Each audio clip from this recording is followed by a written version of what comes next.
नमस्कार दोस्तों, audition channel में आपका स्वागत है।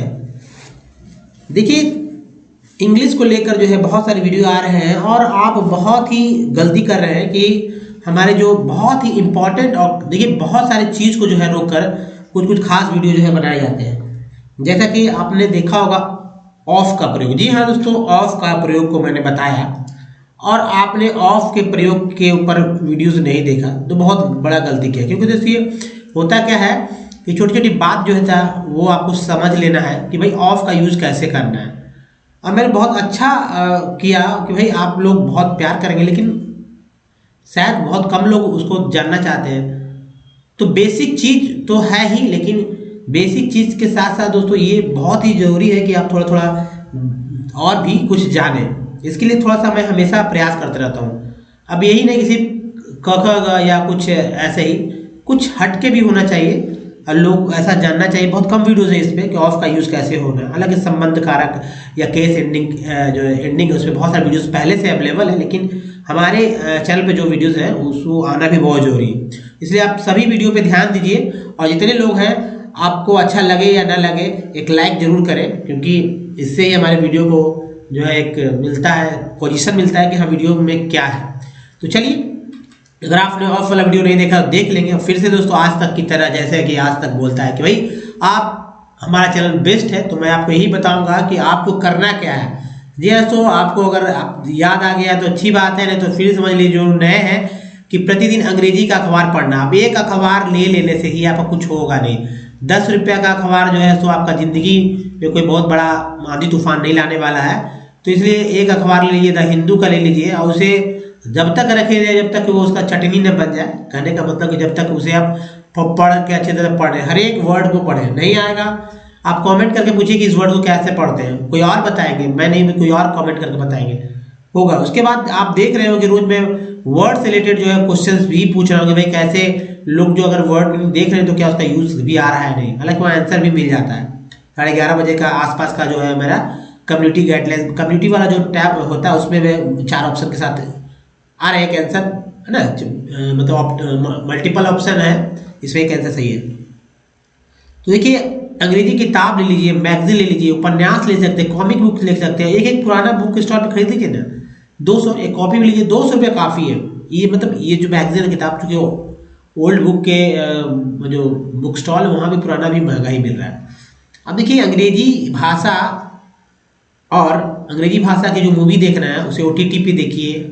साउथ इंडिया वाली मूवी देखिए जिसमें कि इंग्लिश भी लिखा रहता है। जी हाँ, इंग्लिश भी लिखा है, उसको पढ़ने का प्रयास कीजिए। जो हिंदी बोलता है उसको समझने का प्रयास कीजिए। देखिए, जो बोलता है, जो वहाँ डब रहता है, मतलब जो वो हमेशा डिफरेंट रहता है, एज इट इज़ नहीं रहता। लेकिन हमेशा बोलते समय भाव को पकड़ा जाता है, न कि सेंटेंस को। एक ही बात को घुमा घुमा के कई तरह से बोल दिया जा सकता है।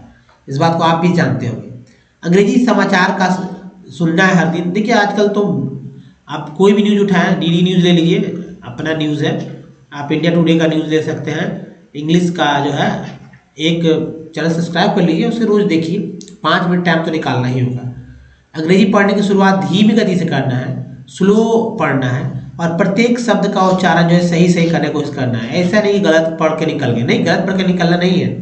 लोग करते हैं, सिक्योरिटी भी लोग नहीं बोल पाते हैं, सिक्योरिटी, ठीक है, तो सिक्योरिटी भी नहीं बोल पाते हैं। बहुत सारे लोग अपने से बोलना चाहते हैं तो गलत है, लेकिन जब बोल देंगे भाई बोली सिक्योरिटी तो बोल देंगे, लेकिन अपने आप खुद भी नहीं बोल पाते। इसका मतलब कि इस वर्ड को उन्होंने कभी बोला नहीं है, कभी उनको ज़रूरत नहीं पड़ा है, इसलिए वर्ड्स टेढ़े टेढ़े वर्ड्स में हमेशा डिफिकल्ट वर्ड लाता हूँ। हार्ड वर्ड वाला मैंने 2 वीडियो बनाया था हार्ड वर्ड्स के ऊपर, ठीक है। और 100+, जी हाँ, तो 100+ वर्ड मीनिंग था। अब कितने लोग उसका फ़ायदा ले रहे हैं ये तो वही जाने, लेकिन ये बहुत ही इंपॉर्टेंट था और आगे भी इस तरह के रहेंगे। ऊंची आवाज़ें पढ़ने का डालना है, ये तो बेसिक बात जो कि रोज करना है, प्रतिदिन अगर मौका मिले तो करिए। ऐसा नहीं कि हम एकदम, लेकिन 21 दिन तक करके देखिए। 21 दिन के बाद आपको हैबिट में, ये आपकी आदत में आ जाएगा और उसके बाद तो आपको बोलने की मुझे ज़रूरत नहीं पड़ेगी। अल्फ़ाबेट के बारे में जानिए। कितने लोग तो अल्फ़ाबेट भी नहीं आते, अल्फ़ाबेट किसे कहते हैं। तो भाई 26 लेटर होते हैं अल्फ़ाबेट में। अब ये 26 लेटर होते हैं तो अब तो समझ में गए होंगे कि क्या होता है। अब देखिए, अल्फ़ाबेट के 2 पार्ट, एक तो वॉवेल, इसमें लेटर की संख्या 5 होता है, दूसरा जो है सो कॉन्सोनेंट। देखिए, वॉवेल में A E I O U, double O के साथ एक इसका उच्चारण करने का जो तरीका है 27 तरह से उच्चारण होता है। जी हाँ। दूसरा दोस्तों कॉन्सोनेंट, जिसमें लेटर की संख्या 21 है और ये 41 तरह से उच्चारण होता है, वो भी इस तरह से है। आप यहाँ देख सकते हैं ये वाला हमारा कॉन्सोनेंट है। उसके बाद सबसे इंपॉर्टेंट है तो parts of the word. Parts of the word की चर्चा हमेशा होती रहती है और इस वीडियो में मैं नहीं करूँगा पार्ट्स ऑफ वर्ड की चर्चा कि कौन कौन सा पार्ट्स ऑफ वर्ड है। अगर देखना है तो हमारे पिछले वीडियो देखिए, क्योंकि दोस्तों इंग्लिश को लेकर हमेशा अगर आपके दिल में कुछ ऊहा-पोह है, कुछ समस्या है, तो उसे जानना जरूरी है। जैसे अल्फाबेट जो 26 लेटर होते हैं वे कौन से होते हैं, तो आपको नहीं पता है क्या? यही होते हैं 26 लेटर। ये कैपिटल में होता है, ये स्मॉल में होता है। बच्चे लोग जो होते हैं, जो मतलब 4 से 5 साल के बच्चे के बारे में बात कर रहा हूँ, तो उनको ये अच्छी तरह से नहीं आता है। कितने लोगों को मिस कर जाएंगे, जैसे खुद जो है कुछ लोग जो है मान लीजिए कि कोई लेटर, कुछ लोग कोई लेटर उड़ा देंगे, गायब कर देंगे। तो ये क्यों होता है? क्योंकि चलिए, लेकिन वो बच्चे हैं और मैं आपसे ये उम्मीद नहीं करता हूँ कि आप भी इस तरह की गलतियाँ करें, इसलिए आप इसे अच्छे से याद रखें। और सॉरी, अगर देखिए सबसे ज़्यादा इम्पोर्टेंट है कि अगर आप कुछ करना चाहते हैं वाकई में, तो इनका उच्चारण, जी हाँ प्रोनाउंसिएशन आपको अच्छे से याद कर लेना होगा, नहीं तो बहुत दिक्कत होगी दोस्तों। देखिए अब करना क्या है कि भाई प्रोनाउंसिएशन के लिए पहले तो ये ऊपर के लेटर्स का आपको उच्चारण तो आता ही होगा, नहीं तो आप कर लीजिए भाई। BCDFGHJKLMNPQRST VWXYZ। चलिए बी जो है, ये डी को लेकर मैं एक वर्ड भी लिख देता हूँ। बी को लेकर मैंने लिख दिया BOY, ठीक है। और डी को लेकर मैंने एक वर्ड लिख दिया DOG, डॉग। क्या पढ़ते हैं इसको? बॉय पढ़ते हैं। क्या पढ़ते हैं? बॉय। क्या पढ़ते हैं? बॉय। इसको पढ़ते हैं डॉग। यानी कि ना तो यहाँ पर बी के बारे में बताया गया कि भाई बी बोलना है, ना तो ओ बंद बोलना है या वाई बोलना है। इसी तरह ना तो यहाँ ये बोला जा रहा है कि इसको डी बोलना है, इसको वो बोलना है जी। ऐसे सिंगल बोलेंगे, लेकिन वर्ड मीनिंग में दूसरा उच्चारण होता है। यही जो दूसरा उच्चारण होता है उसी को पकड़ना है हम लोग को, ठीक है।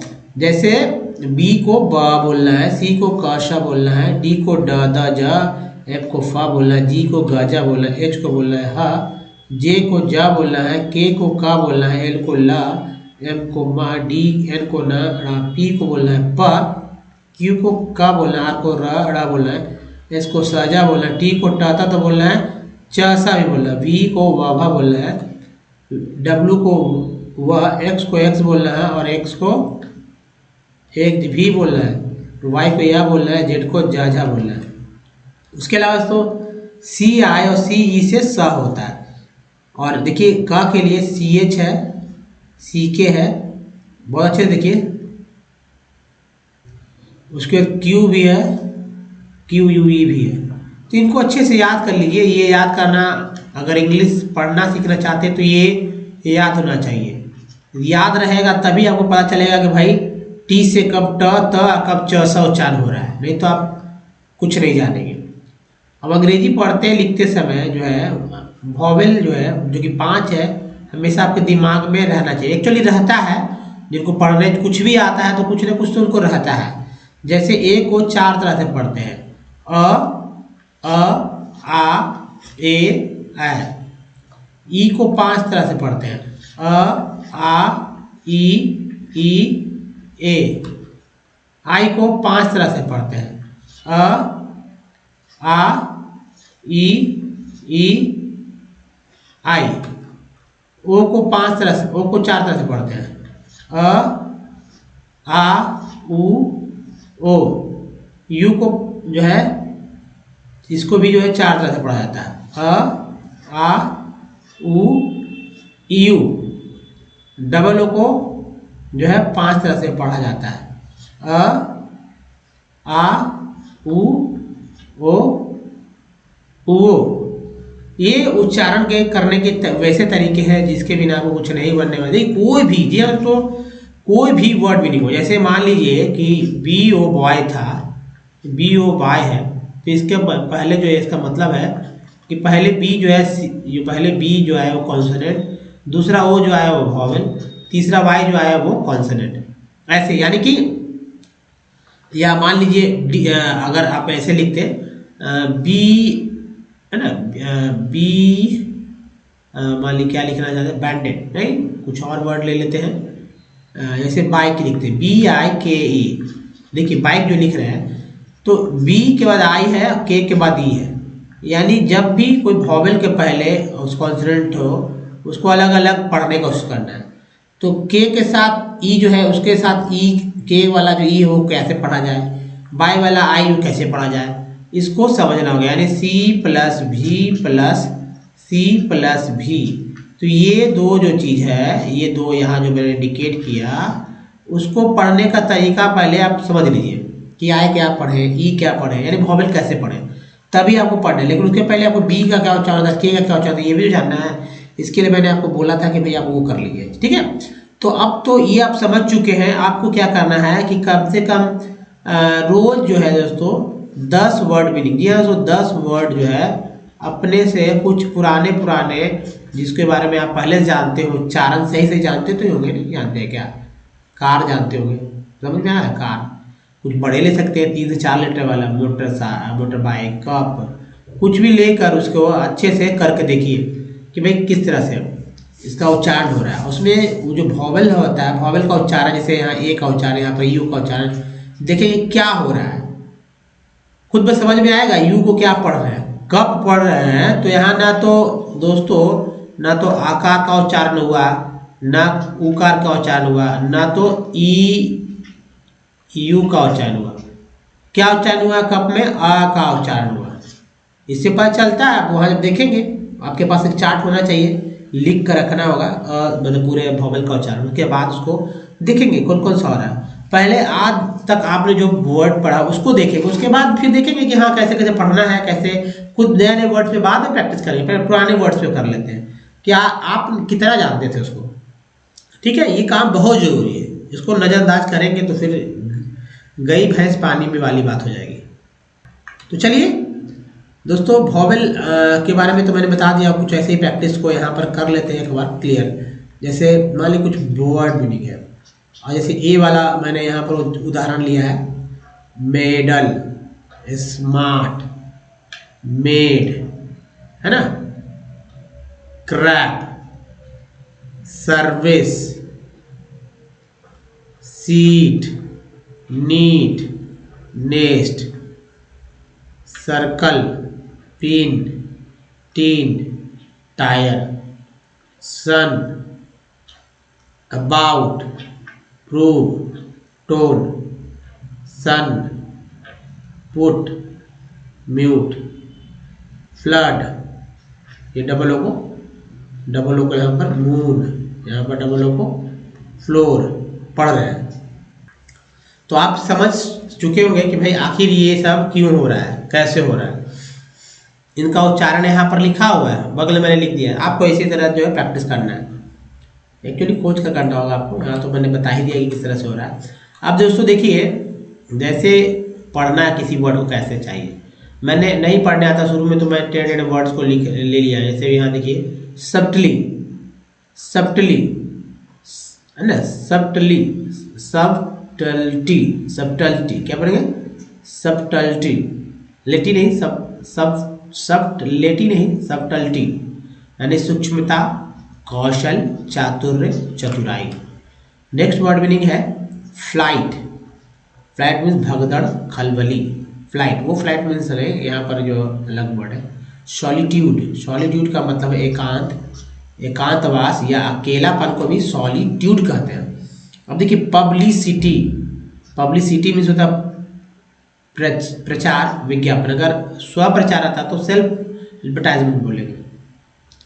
नेक्स्ट है क्लेमरस मीन्स होता है, क्लेमरस का अर्थ है कर्कश, कर्णपूट, कर्णभेदी या तीक्ष्ण को क्लेमरस कहेगा। नेक्स्ट है तो टिमिड मीन्स कायर, बुजदिल, भीरू, डरपोक, टिमिड। नेक्स्ट है टमल्टस उपद्रवी, कोलाहलपूर्ण, अव्यवस्थित। उपद्रवी, कोलाहलपूर्ण, अव्यवस्थित को बोलते हैं टमल्टस। नेक्स्ट है इसेंट्रिक। इसेंट्रिक मीन्स होता है सनकी, भक्खी, टेढ़ा, पेचीदा, इसेंट्रिक। अगला देखिए इनडेकोरस। इनडेकोरस मीन्स होता है, कुछ लोग डेकोरस बोलते हैं, तो इंडिया में सब चलता है, लेकिन एक्चुअल उच्चारण जो है इनडेकोरस होगा। मीन्स गंदा, असुंदर, कुरूप या अनैतिक को बोलते हैं इनडेकोरस। नेक्स्ट वर्ड है दोस्तों एक्सटीरियर। एक्सटीरियर मीन्स एक्सटीरियर का अर्थ है मुख, रुख, अग्रभाग, मुखौटा या सामना, है ना। मुख, रुख, अग्रभाग, मुखौटा या सामना। गॉसिप वर्ड है, गॉसिप मीन्स होता है गप, बकबक या मजाक। गप या बकबक या मजाक को गॉसिप बोलते हैं। नेक्स्ट है तो ऑफर। ऑफर का अर्थ है मैत्रीपूर्ण प्रस्ताव, बातचीत का आरंभ। मैत्रीपूर्ण प्रस्ताव या बातचीत के आरंभ को बोलते हैं ऑफर।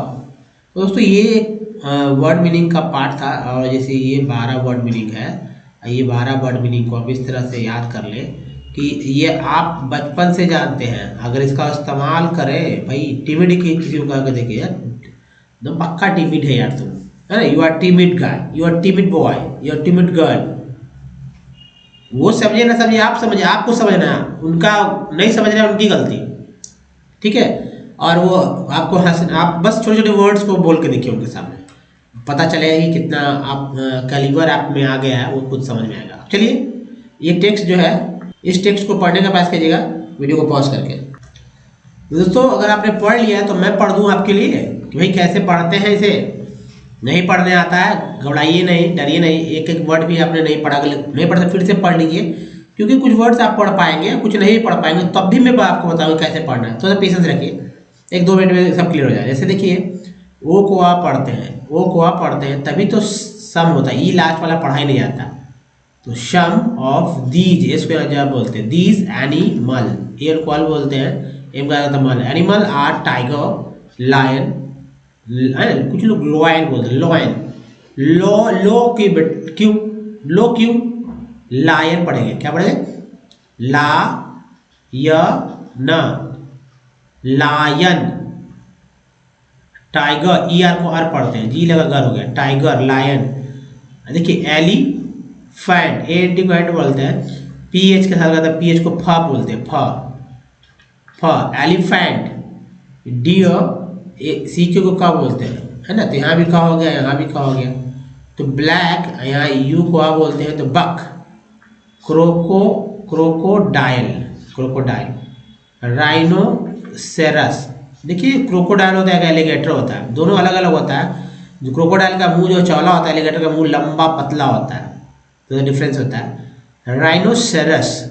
स्नो, ओ डब्ल्यू को वो बोला गया, स्नो, ओ डब्ल्यू को यहाँ पर वो बोला गया, इसलिए स्नो पढ़ते हैं, नहीं तो स्नाउ पढ़ देते हैं। लिपर्ड, लियोपर्ड नहीं पढ़ते, leopard, leopard. Ostrich and P, देखिए पी हो गया पीकॉक, ठीक है, peacock. This can be, C U N कन होता है, कंजर, ई आर को और एस लगा, इसको जा, कंजर्व्ड बाय इंक्री, ये कोई बोलते हैं, ये वाला इसको जा बोलते हैं, इंक्रीजिंग अवेयर, एक के बाद ई है, अवेयर, अवेयरनेस, ठीक है। उसके बाद देखिए टी एन को बोलते हैं टियोन, टियोन नहीं दोस्तों, सन बोलते हैं, टी आई से स होता है, शन, ओ को एन को ना, शन, शन। Nation, nation. Parks, wild, wildlife. शैंक, शैंचू, देखिए यहाँ टी को क्या बोलते हैं, चुअरीज, आई उसको ईज बोलते हैं, चुआ। देखिए सैंक, टी आई को चा बोलते हैं, यहाँ पर जो है सा बोल रहे थे, तो मैंने बताया था ना टी से च सा दोनों होता था, यहाँ पर आ गया ना च सा। तो दोस्तों sanctuaries, bio, biospheres. Reserves, reserves are made to, P R को बोलते हैं प्रोटेक्ट, प्रोटेक्ट आवर। देखिए टी आर को चर बोलते हैं और एल को बोलते हैं अल, तो मिलके हो गया चरल। नेचुरल वेजिटेशन, ये देखिए सन, vegetation and wildlife conservation, conservation of creeks, lakes and wetland is necessary to save the precious resource from depletion. There is a balance EN बोलते हैं, balance in the environment. environment is the relative number of species is not disturbed. तो ऐसे करके पढ़ना है, easy है तरीका, कोई भारी भरकम नहीं है। अब इसको समझने का प्रयास करते क्या लिखा हुआ है, तो चलिए समझते भी है। देखिए 2-3 बार पढ़ेंगे तो और जल्दी अच्छा समझेंगे। सम ऑफ दीज एनिमल्स, इसका मतलब है कि जो है दीज एनिमल्स मीन्स ये जो एनिमल्स है उसमें से कुछ, इनमें से कुछ का है, यानी इनमें से कुछ जानवर हैं। अभी आर जो है लास्ट में है लगा देंगे। इनमें से कुछ जानवर जैसे टाइगर, बाघ, शेर, एलिफेंट मीन्स हाथी, डियर, ब्लैक बग है ना, जैसे कि काला हिरन बोलते हैं ना, काला हिरन जिसको सलमान खान ने शायद है ना, उसकी वजह से उनको बहुत सारे समस्या गए। डियर, ब्लैक बग, क्रोकोडाइल यानी मगरमच्छ, राइनोसेरस यानी कि गैंडा, स्नो मीन्स होता है हिम और स्नो मतलब स्नो लिपर्ड भी कर सकते हैं, मुझे पता नहीं है। स्नो लिपर्ड, ऑस्ट्रिच वैसे शुतुरमुर्ग, लिपर्ड में तेंदुआ होता है, एंड पीकॉक और मोर है, ठीक है। इनमें से कुछ है, ये है। This can B conserve by the increasing awareness. अब देखिए जागरूकता बढ़ाकर इनका संरक्षण किया जा सकता है। नेशन, राष्ट्र जो है, nation park, wild life sanctuaries, biosphere, देखिए जैसे राष्ट्र उद्यान, वन्य जीव अभ्यारण्य, बायोस्फीयर रिजर्व का मतलब हो गया बायोस्फीयर रिजर्व, अब आरक्षित जो है जंगल वगैरह जो बनाए जाते हैं। Biosphere reserve are made to protect our natural vegetation, जो है उसमें क्या होता है, हमारे जो प्राकृतिक वनस्पति है और जो वन्य जीव है उनको वहाँ रखकर बचाया जाता है। यही तो क्या होता है ना, हम लोग चिड़ियाखाना जाते हैं है ना, अभ्यारण्य में जाते हैं, सफारी में जाते हैं, वही सब है। कंजर्व, अब देखिए कंजर्वेशन, यहाँ से देखिए कंजर्वेशन यानी कि संरक्षण। Conservation of creek, lakes and wetland is necessary to save the precious resource from the depletion, यानी खाड़ियों का रक्षण है ना। खाड़ी, क्रीक मीन्स खाड़ी, क्रीक का मतलब होता है ग्रीक नहीं, क्रीक, खाड़ी, लेक मीन्स होता है झील, वेटलैंड का मतलब होता है कि मतलब आर्द्र भूमि, इस तरह के। तो इनको बचाना, उसको सुरक्षित रखना जो है बहुत जरूरी है, आवश्यक है। There is a balance in the environment in the relative number of species. ये जो है प्रजातियों की सापेक्ष संख्या जो है, मतलब इसमें जो हमारा पर्यावरण है, ये देयर इज अ बैलेंस, मतलब बैलेंस बनाता है पर्यावरण में। और ये नंबर जो है, जो प्रजाति उसकी संख्या जो आप कट गया यहाँ पर स्पीसीज नॉट, तो उसको क्या करता है, उसके नंबर को रिलेटिव करता है, मतलब रिलेटिव का मतलब है कि उसको बचा के रखता है, संतुलित बना के रखता है, ठीक है दोस्तों। ये था कुछ इसका अर्थ, आप इसे 2-3 बार पढ़ के अच्छे समझ सकते हैं, ये बहुत ही काम आएगा आपको, ठीक है। तो दोस्तों इस वीडियो में यहीं तक। वीडियो अगर अच्छा लगा तो प्लीज़ फिर से मैं कहूँगा एक नीचे का लाइक बटन है, लाइक कर दीजिए और 2 मिलियन सब्सक्राइबर में आप शामिल हो जाइए दोस्तों। देखिए चैनल को सब्सक्राइब करके अब कुछ नहीं जाएगा, बस एक टच करके यहाँ एक घंटी को टच कर दीजिए, उठा दीजिए और शेयर कर दीजिए। इससे क्या होगा, कुछ ना कुछ आपको बेनिफिट्स ही होगा, लॉस कुछ होने को नहीं है। दोस्तों इस वीडियो बनाने के धन्यवाद, थैंक्स फॉर वॉचिंग।